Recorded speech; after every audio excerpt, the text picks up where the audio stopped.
Hey there, welcome to this edition of the Sixers Talk podcast, proudly presented by Wilmington University. Wilm U Works. Amy Fadool alongside our beat writer extraordinaire, the man with all the answers. At least that's what I count on him for. It is Noah Levick. And Noah, big one for the Sixers over the weekend.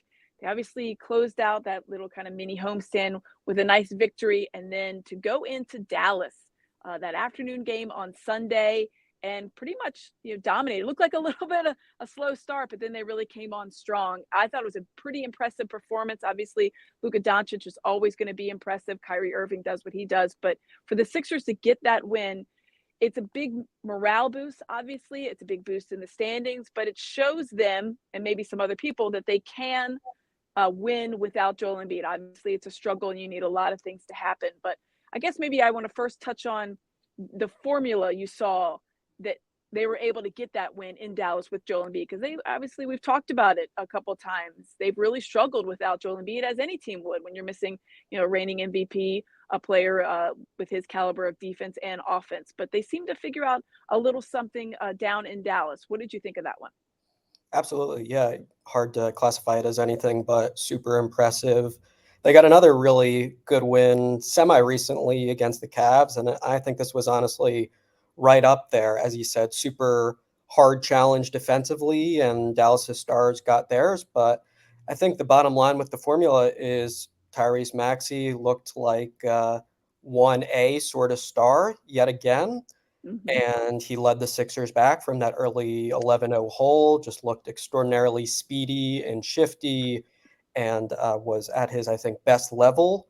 And then everyone else chipped in, I think, really admirably. The Sixers, despite shooting 4 for 22 from three-point range in that first half, I think did a lot of good things offensively as far as handling it when Dallas blitzed Maxey and doing some nice stuff out of those 4-on-3 situations, playing with a lot of pace, thanks in part to Kyle Lowry's, sensible up-tempo sort of style, and a ton of clutch plays when they needed it. Yes, a little bit shaky down the stretch, but Yeah. I think Tobias Harris helped them get over that finish line and has very decisively busted out of the slump that we had been talking about. And look, not just the shot making, right? Hit Mm-hmm. another big time corner three, but gets a really gutsy offensive rebound off a Nico Batum miss, which leads to Sixers points. Gives the Sixers a lot of good defensive effort on Doncic. Again, he's going to get his, but I think the Sixers' strategy defensively made sense for the most part. Threw a lot of size at him, just put a lot of bodies. Dallas's best player blitzed him, tried to switch it up, and look, they forced a lot of turnovers. They won Mm-hmm. the possession game, which again is crucial to the way Nick Nurse likes to play, and becomes even more essential when you don't have the MVP in your lineup. So yeah, I think a lot of fantastic ingredients for the Sixers that ultimately culminated in the win, and you do get a sense of how this is doable moving forward against good teams. You need Tyrese Maxey to be great. You need him to be aggressive, not shy at all about shooting. But then when teams are determined to blitz him and make him relinquish Mm-hmm. that ball, be ready to go, be organized as far as handling those situations, and have some of your veterans making gutsy plays down the stretch of the game. And Sixers got all of that in Dallas, and I think can feel really good to emerge from that one with a win. Yeah, you mentioned, the blitzing. They really did a good job, I thought, of denying Tyrese Maxey the ball at the end. I mean, he's obviously on the scouting report at the top of it for any opponent, but at halftime, you would think that that would have been a real contingency or a real contested point for them to make for the Mavericks. All right, this guy's killing us. He's super aggressive. He's super fast. Just make sure he doesn't get the ball. And to your point, that's when you have to have other guys step up. You saw Kelly Oubre, kind of have big spurts, kind of this microwave kind of scoring sometimes for him.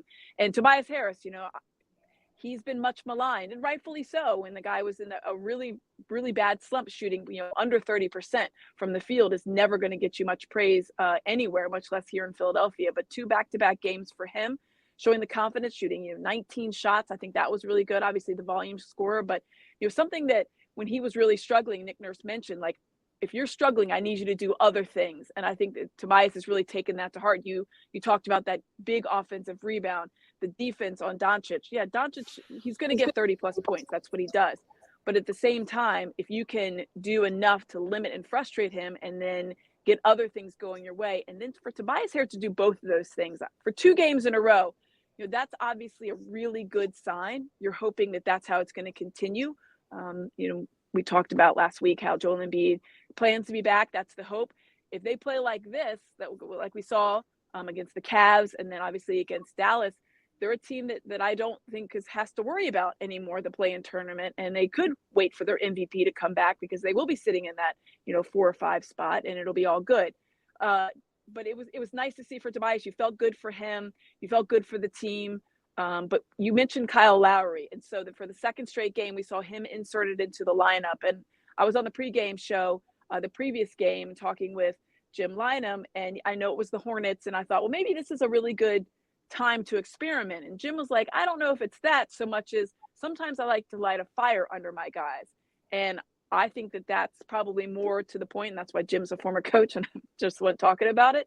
But maybe it did light a fire under certain players. Maybe it does help with rotation and just for the calming factor and the guy out there that really can kind of generate a certain kind of calmness. Because you were at the practice too, where Nick Nurse talked about, well, when the ball, we seem a little bit disorganized, right? They didn't know really what to do sometimes. And if Kyle Lowry has the ball, I feel like you're not going to feel that disorganization. So I thought that was really interesting. And then Mo Bamba, once again, getting that start instead of Paul Reed. That may be we saw Paul Reed close out the Hornets game very well. Obviously, he'd had a nice job off the bench.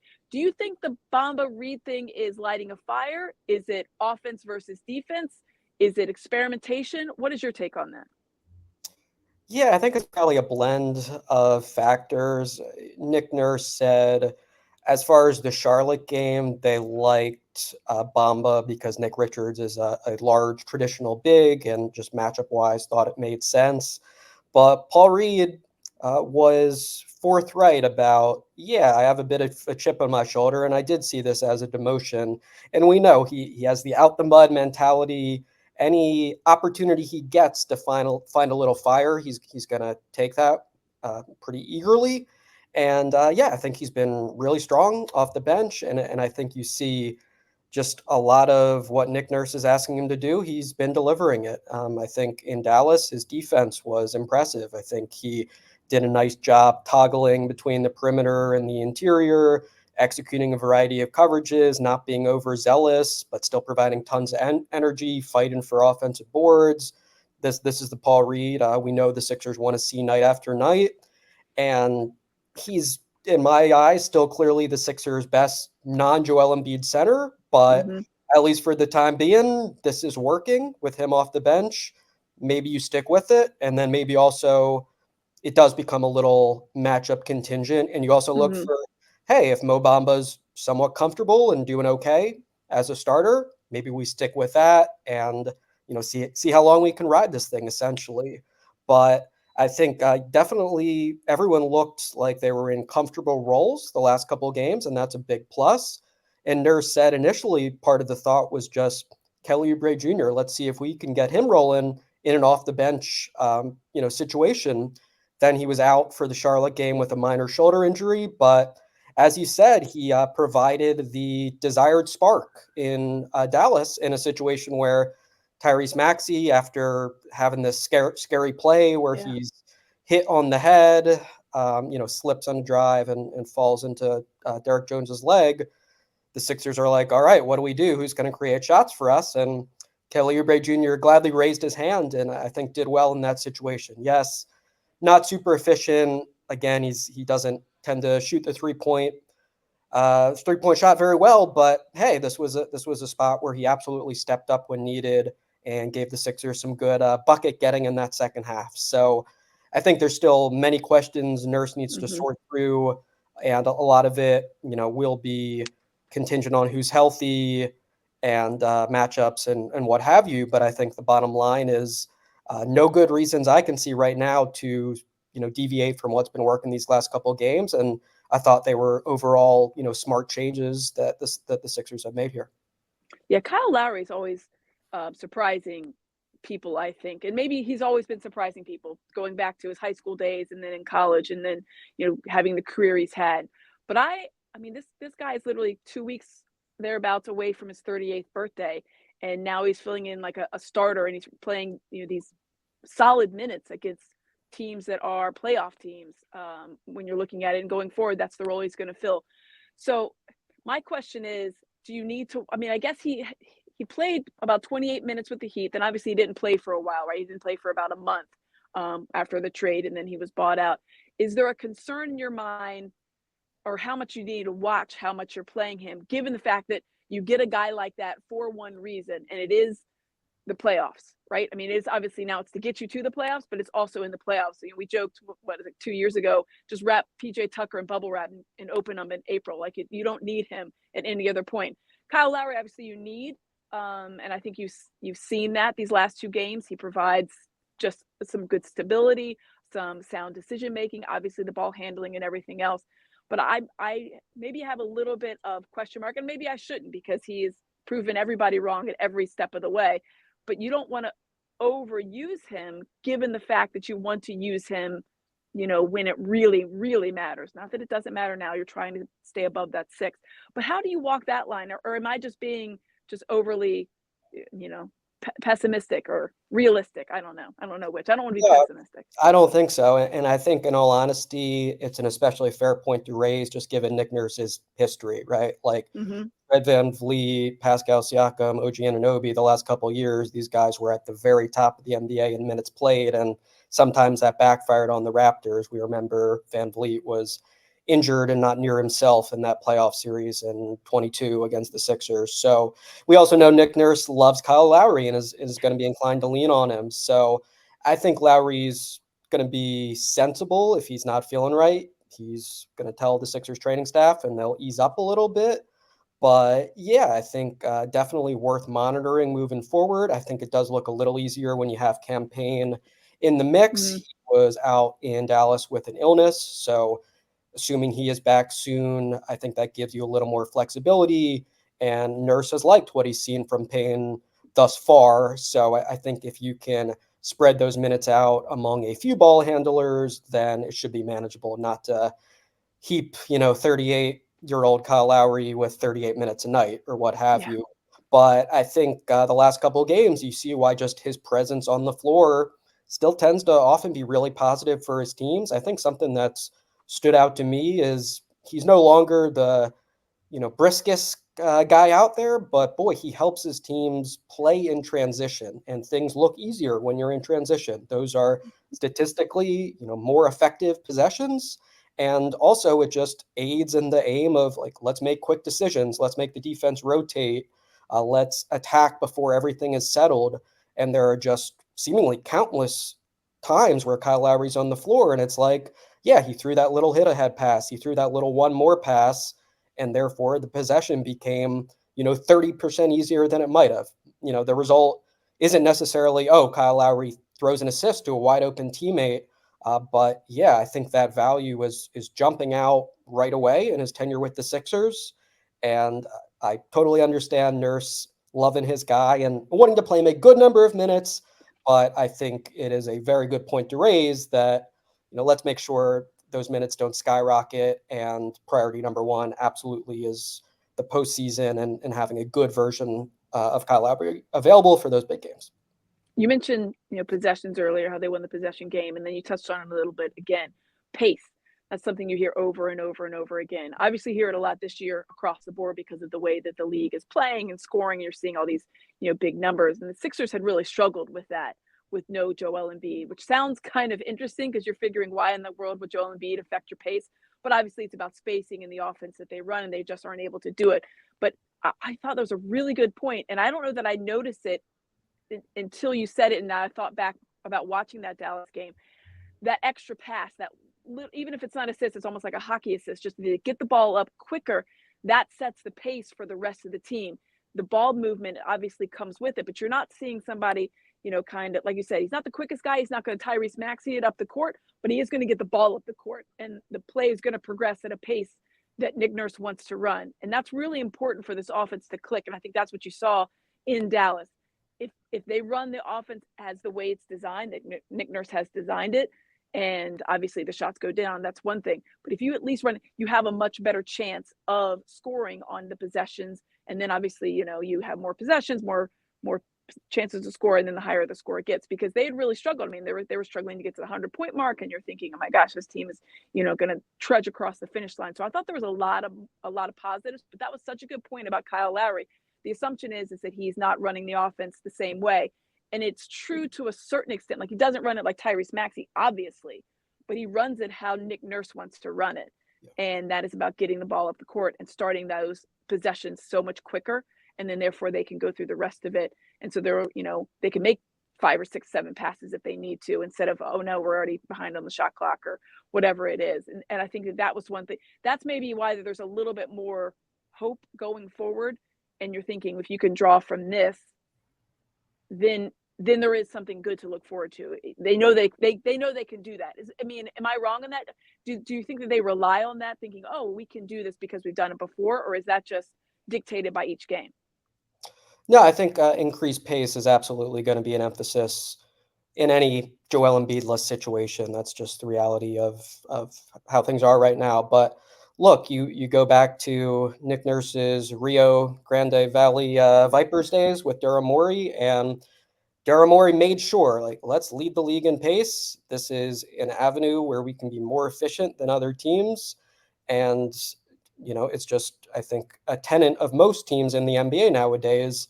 So, for the Sixers now without Joel Embiid, I think it becomes a little more important, though. And yeah, I think with Kyle Lowry, like, it also leads you to be aware of, it's not just all about like pace and where they rank, among the 30 teams. It's transition possessions. And this is something Nick Nurse even pointed out when I asked about it like a month or so ago.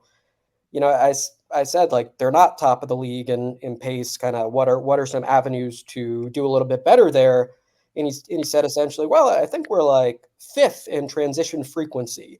And you think about many of these Kyle Lowry possessions, mm-hmm. It's like, okay, they might not score in the first 5 seconds of the shot clock, but yeah, it's a transition possession where they scored after 8 or 9 seconds. And I think that sort of gives you a little window into how the Sixers see it. So playing fast, always going to be good, but sort of getting a little more granular. It's about playing against a defense that doesn't have a chance to set up, to throw a variety of schemes at you, to get organized, to load up, to double team Tyrese Maxey, to do all the things that make defenses a little bit more effective. So that's sort of been core to how Nick Nurse and Daryl Morey see things for a while.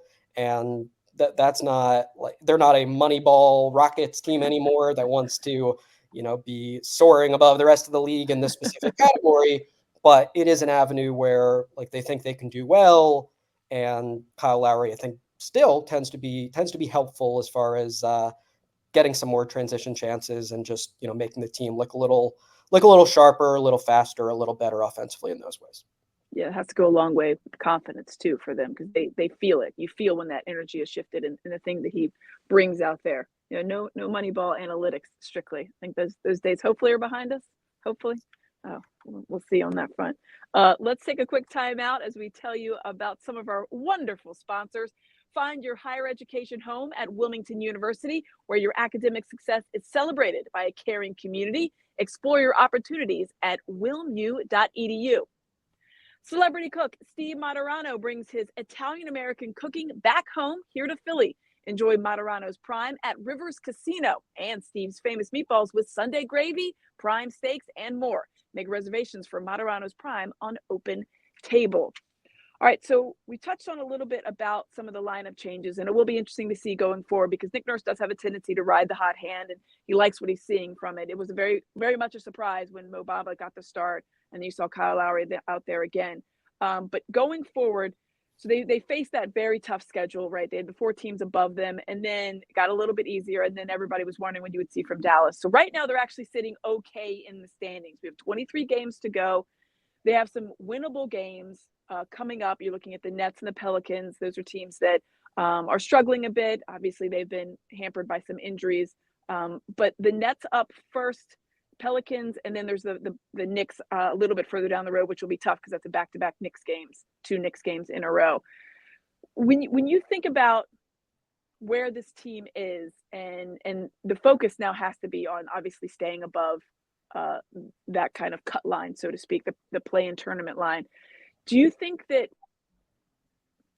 you look at it like solely still game by game, or is it chunk by chunk? You know what I mean? Let's try to take these two and then we worry about the next two, because I know they're going to say game by game, but at some point you have to really start thinking about like taking off chunks of these things, because you want to make sure that you can get a little momentum going, and you have that right now, but you want to keep it going. So your next up, they've got the games Tuesday and Wednesday this week, and then Friday. So if there really is no pause, there isn't any time to kind of catch their breath. So I feel like they have to kind of look at them in these like 2-game chunks. Yeah, I think that sounds right. Yeah, I mean, it should be winnable, these next two, and extending a winning streak to 4 games would be the first time they've done it since Joel Embiid's sidelined, and I think that would be another, big boost in the morale department. And yeah, it'll be Memphis, I believe, next, and they're a 20-win, very short-handed team, so certainly looks winnable, and the Sixers would love to keep rolling. But I think definitely you got this unique situation with the mini series against the Knicks, which could even be a playoff preview, adding another little layer of intrigue there.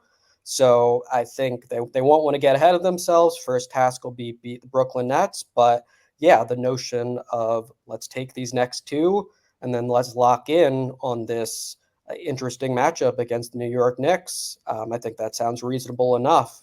We'll see who's healthy for the Knicks. That'll be a big storyline coming up here. Jalen Brunson left the game last night against the Cavs with a left knee injury. They got a couple of their key players trending back toward returns. So we'll keep tabs on all that. But yeah, for the time being, kind of take care of business against these two inferior opponents on paper, build that winning streak up to 4 games. Again, try to figure out best lineups and rotations, build some chemistry. But yeah, getting wins while you're doing all that other stuff, I think is very important as well. And I think it should be doable for the Sixers to stretch this streak to 4. One thing that I meant to touch on when we were talking about Bamba and Paul Reed is there was a little bit of chatter about Nico Batum. I know it's been touched on playing that kind of small ball 5, something he did a bit with the Clips. Going forward and looking some of these matchups, these are winnable games on paper. Obviously, so was the Hornets game, and that got maybe a little bit closer than they wanted at times in the fourth quarter of that game here at home. But I would think this might be a chance, especially against like a Nets squad, could be a chance to trot out something like that, or at least maybe try it for, X amount of plays, X amount of minutes. Is this the time to experiment with things like that if it's needed? Because you mentioned obviously it could be like a Knicks matchup, and the biggest question without fail is, will Joel Embiid back? And if that's the case, then everything goes out the window and we go back to the original plan.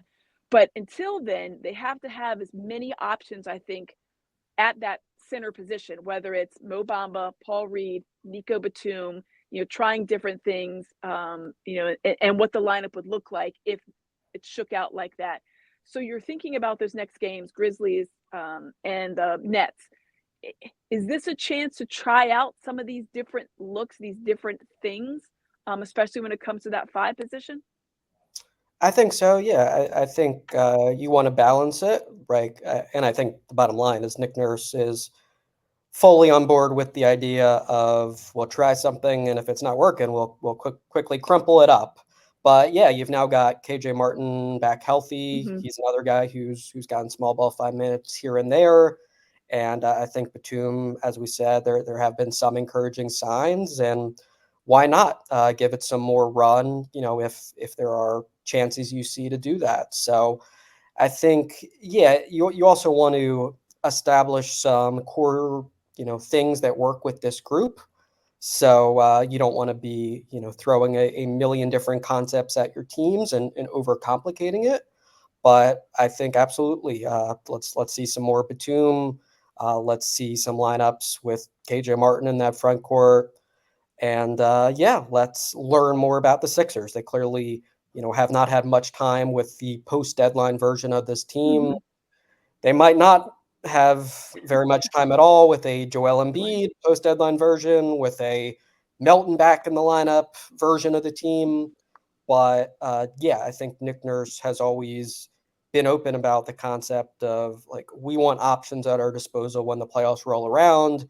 We want to know like what a viable plan C or D is if something goes awry in a playoff series. And I do think, this little stretch coming up here kind of goes along with that idea. There should be chances to experiment and to learn more. So he'll try to juggle all those balls here. But I think, yeah, specifically with small ball center, might as well try some more Batum and just try to learn more about what exactly you've got in this group. Give me the lineup that you think that they might try it out, and give me the lineup that you hope that they try it out. I mean, I guess it's all dependent on. So give me your Joel Embiid in lineup and your Joel Embiid out lineup. As far as the starters. Yeah. Okay, Joel Embiid in. Yeah, I mean, I wouldn't be opposed to starting Kyle Lowry and bringing Buddy Hield off the bench. I think I would love to see more. And yeah, just to get a better sense. But I think Buddy Hield is very experienced at coming off the bench and doing that well. I think Kyle Lowry is super adaptable, but I do like the look of him next to Tyrese Maxey, especially with the way Maxey has improved defensively. I think he looks less like a guy you can pick on. And Kyle Lowry, Nick Nurse has joked, we see him as a 4 defensively. He's so sturdy and he's so comfortable with those bigger guys. So yeah, let's say that's the backcourt. And then let's say Nico Batum, Tobias Harris are the 3 and the 4 next to Joel Embiid. I think, there are different ways you can play it. Many of them are reasonable enough, but I think I like the sound of that with Joel Embiid in there. And yeah, without Embiid, personally, I would still ultimately be inclined to start Paul Reed in the playoffs. Yeah. I think he's been up for the moment before as a replacement starter. I think he was really good to close out that series last year in Brooklyn, and then the game 1 against Boston where he hit the couple clutch free throws. But hey, I mean, it's working right now with Mo Bamba. Paul Reed is still playing a good number of minutes.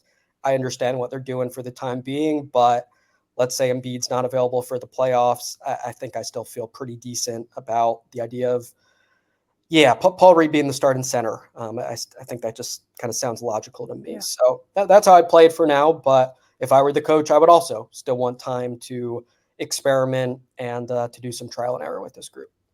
Yeah, it's funny. I asked you that because in my mind, I was thinking I don't know that I would have said that 2 weeks ago, starting Kyle Lowry over Buddy Hield in the backcourt. I don't know that it would have even been a thought. And that's not a knock on Kyle Lowry in any way, shape, or form, but it just didn't occur to me. I mean, here's a guy that I figured, okay, well, he's going to come in and give you, 23 minutes or so, and can kind of be whether it's the point guard functioning in that second unit type of calming influence or whatever. And then the last 2 games, that's when I really started thinking about it. So that's why I wanted to get your take on it, because it does seem like to be for a playoff game, obviously the stakes are higher. You need experience. You need things. It's not a knock against Buddy Hield either, but Kyle Lowry has been there.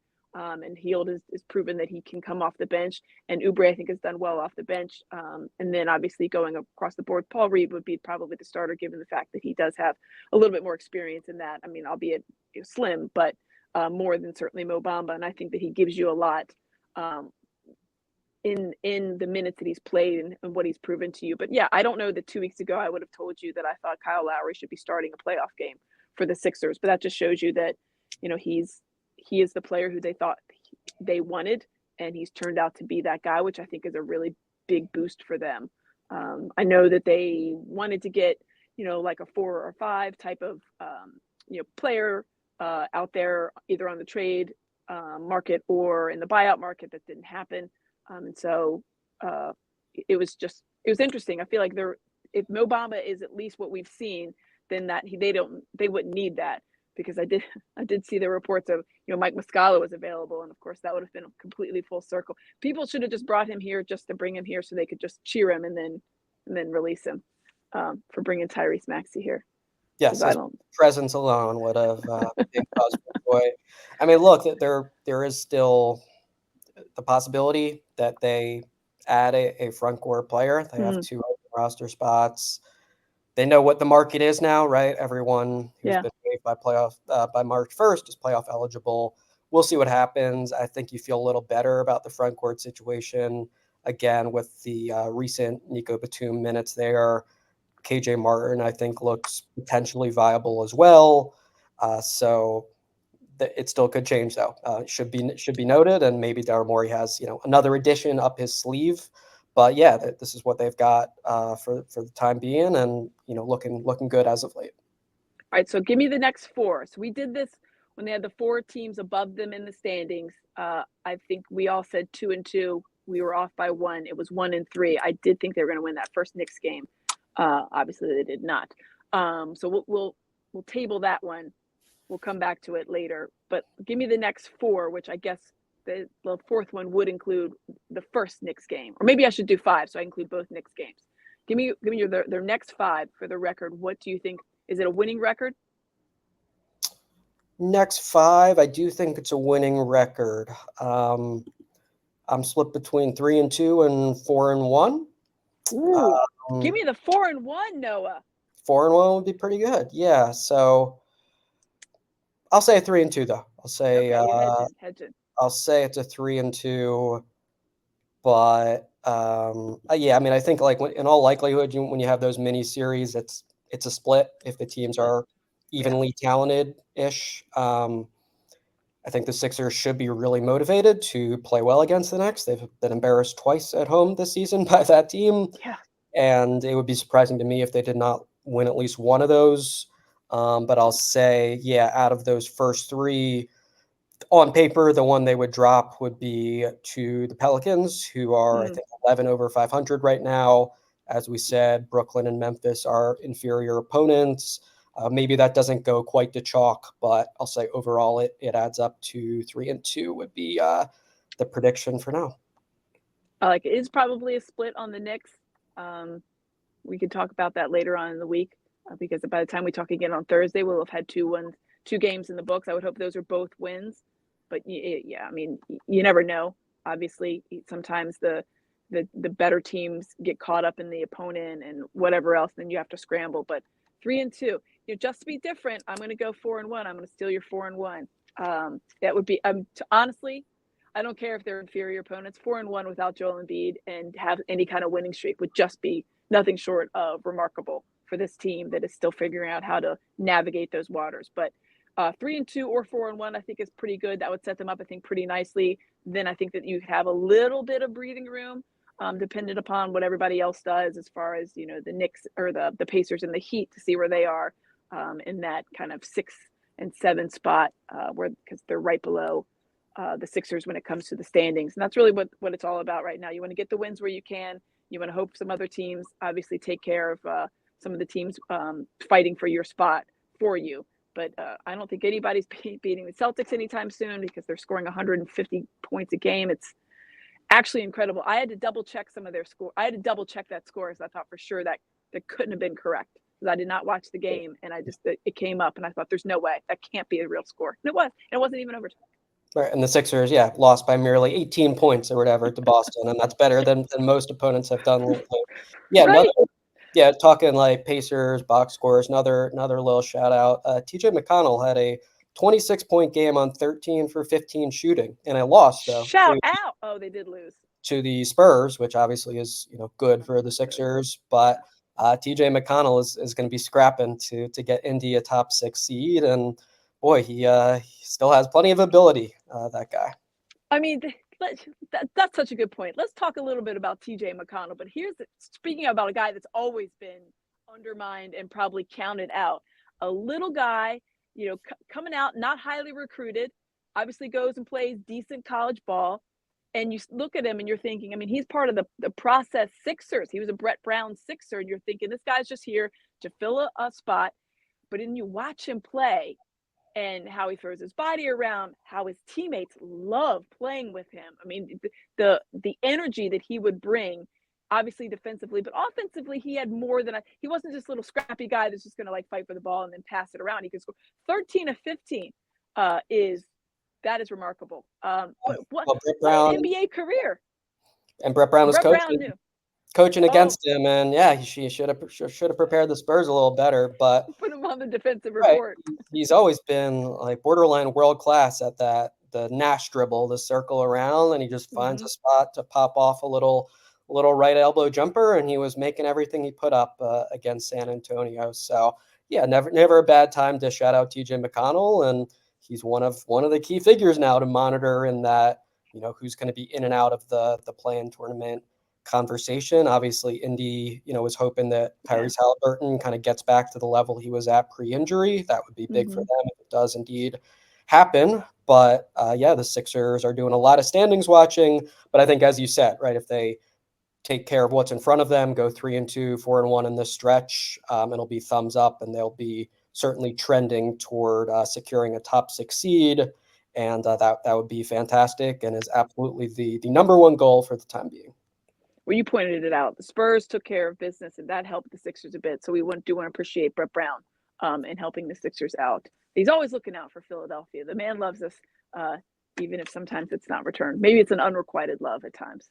But I think there's still a soft spot here for Brett Brown, don't you? I feel like people, history will be kinder on him than maybe it was at the time. I think so, and I think just personality wise, the coach who came after him didn't seem quite as well liked by the fan base, right? So an understatement. Yeah, I think Brett Brown, I think, in retrospect, everyone seems to get that he had a pretty tough job, and he, helped mold Joel Embiid into an MVP, and was beloved by his players. And yeah, now he's having a pretty fun time, though, it seems like, in San Antonio. You got Victor Wembanyama, who's seemingly blocking 5-6 shots every game and showcasing his otherworldly talents. So I think this next phase of Brett Brown's career has not been a bad one. Won't be meeting the Sixers in the playoffs anytime soon, but as you said, he gave him a little helping hand, in assisting the win over Indy. Yeah, Wembanyama, you can go ahead and put that Rookie of the Year award to start that engraving process now. Chet Holmgren gave him a good run. I know, yeah. Obviously, if this was any other year, Chet Holmgren would have been a lock. But what Victor Wembanyama is doing is absolutely otherworldly. I mean, there's a reason he calls himself the alien or uses that as a graphic. I've never seen anything like him. It's bizarre. I know when they came here, we all walked down. I know you were already out there. You just went out there to go see him. You just wanted to see what he looked like and see how he played. It's just, you have to see it in person. It's bizarre to see how he moves, and he's like a gazelle, much more gazelle-like than baby giraffe-like. It makes no sense. Yeah, he shoots, over 80% of the foul line already, which is, Yao Ming-esque, has some of that skill and touch, but right, the movement and the fluidity is just impossible to compute, and it's going to be pretty wild to watch if he stays healthy. Like, just hard to fathom like what he might be capable of. Who knows? But yeah, for now we're all enjoying it, and it's a shame he's not in the Eastern Conference. We don't get first Joel Embiid duels or whatever, but anytime you got a chance to watch him, it's pretty amazing and pretty absurd. Yeah, just you nailed it. Like, it doesn't make any sense. It looks like he's shooting the ball on a kid's hoop or dunking on a kid's hoop. So with a tennis ball. Yeah, it's pretty unreal, and hard to understand that guy. I think on Thursday we'll probably touch on a little bit on the MVP conversation, because that's becoming an interesting battle. I think Shai Gilgeous-Alexander is making a push. I think Jokic obviously is the front runner, rightfully so. But I do want to get your thoughts on LeBron James' 40,000 points, because I have a 9-year-old son, and he's working on like math things and whatever else, and they're early stages of like statistics and things like that. And so we were computing, and he is not of the ilk like I am. I am team LeBron. I think LeBron is the greatest player. Whatever, I know people could come at me all they want with Michael Jordan. But my thing is, if you played 82 games a year, you would have to average, for 20 years, you would have to average over 24 points a game in order to get to the number. Like, that to me is a mind-blowing stat. 24 points a game. And of course, Shawnee, my 9-year-old's like, well, Luka Doncic averages. I was like, I know what he does, but this is for 20 plus years at this point.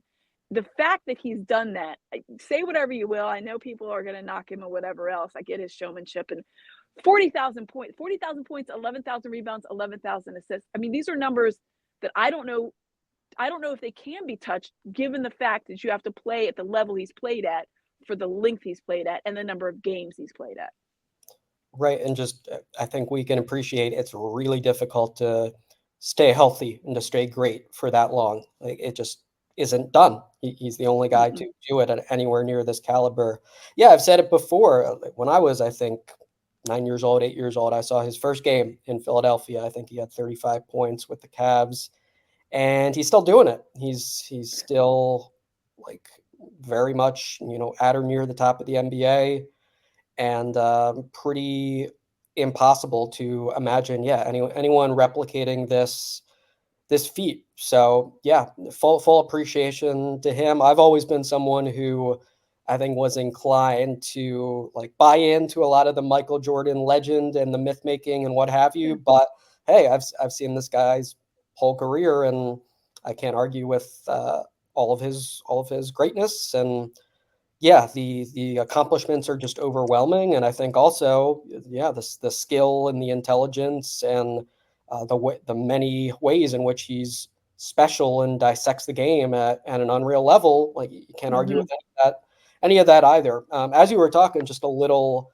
historical great note. We've got Allen Iverson set to get a sculpture at the Sixers training complex. That just came to mind. I don't think we've mentioned this yet, so he'll be. Thank you for that. Is there irony for you that he's getting a statue at the practice facility? I hadn't thought of that. Yes, I suppose there is. I suppose It should be on the plaque. Yes, that was not a place that he frequented necessarily, but no, he'll be the 10th, and I think it's an obvious honor, right? He's a Sixers legend without doubt, but that'll be a cool occasion. I think coming up on April 12th, and then he'll also be honored at the April 14th game as well. But like a contemporary of LeBron James for quite a while, and certainly one of the best players to ever wear a Sixers uniform. Iconic, lasting impact, and he will be in the spotlight on April 12th. So that'll be a neat day. Which is good, because I've heard LeBron talk about him, and many of those players, pound for pound, he's one of their favorite players when you ask a lot of those guys, the older heads, so to speak. But pound for pound, obviously the toughest NBA player, the best NBA player, they thought, for his size. Just to see what he did, given what he was working with, 6 feet if he's standing, as Mark Jackson likes to say, standing on a Yellow Pages. For those kids at home, I have no idea what a Yellow Pages is. But I think it's a good sign of things to come. I think Iverson has brought so much joy to a certain generation of basketball fans, certainly Sixers fans. The culture that he brought here with him, the culture that he established in the NBA. I thought he's at the forefront of a lot of stuff that is the result of the NBA we see now, which it is such a great product, which I do believe. I think it's changed. I think he was the beginning of a lot of that change, and just the welcomingness of him and the embracing of him, everything about him, the way he spoke, obviously the way he looked, the way he dressed. He was a guy that a lot of kids resonated with, and I think that's what made him so popular. And obviously he was also exceptionally talented in the stuff that he did. I see the Bethel jerseys around, which I think is a fun thing when you see his Bethel High School or his Georgetown jerseys, or the old school black Sixers, which I know a lot of people want to bring back. But maybe it's a good sign that he's going to be a little bit more involved. I know he's talked about it openly, wanting to be more involved with the Sixers, maybe mentoring kids or young players coming up in the organization, just kind of being around it. And I don't know if that comes from him getting a little bit older and seeing kind of where he wants his legacy to be. I don't know if that's something he ever thought about when he was playing. I imagine he didn't, because it didn't strike me as something that maybe it occurred to him. His legacy was probably, he figured, I played and there it is, you checked it off. But his legacy is so much more than what you saw with his MVPs and leading the Sixers to the finals type of thing. He just left such a lasting impression on so many people, certainly of a generation. Now there's younger kids that are getting to appreciate things like YouTube and stuff, that get to see what he was like. But I would think that would signal the fact that the Sixers might have him more involved. The fact they are giving him the statue, I think, is going to be such a cool thing, because that statue area is really neat. And then honoring him at the game next month. Yeah, I know he's expressed interest for a while, and Yeah, we'll see what's next if they can come to some sort of good arrangement. But regardless, I'm sure it'll be a star-studded day, and Yeah. we'll see some Sixers greats of the past. They've had, I think Dolph Schayes was the last one. They had Billy Cunningham, Bobby Hmm. Jones, and it was neat to see how many of their former teammates came out to support and were on hand. Charles Barkley and guys like that who are all timers, and just hearing all the stories. And there are many Allen Iverson stories to tell. And yeah, I think you nailed it. Like there's so much to who he was as a Sixer besides the numbers. I mean, the personality and just the unabashed individuality and the artistry and the flying up and down the court and the heart. And many of these sound like cliches, but no, like if you watched Allen Hmm. Iverson, he really did embody all of this to the utmost. He was as good as it gets in those many intangible categories. And look, he really left it all out there when he was Yeah. playing. Definitely practice, a different story. But no, as far as playing, like he led the NBA in minutes quite a few times, played 43, 44 a game at this exceptional pace. And he put a lot, he invested so much into his career as a Sixer. And it's only right that I think he gets this honor. And yeah, definitely a lot to appreciate when we Hmm. look back on his legacy, without question. That's going to be a fun one. I'm glad you brought that up. Thanks, Noah. Always keeping me on task. That's what Noah's here for, and to drop insane knowledge. Make sure you check out Noah's work, of course, on NBC Sports Philadelphia. All right, that's going to wrap it up for this edition of Sixers Talk, brought to you by Wilmington University. WilmU Works. We will see you on Thursday.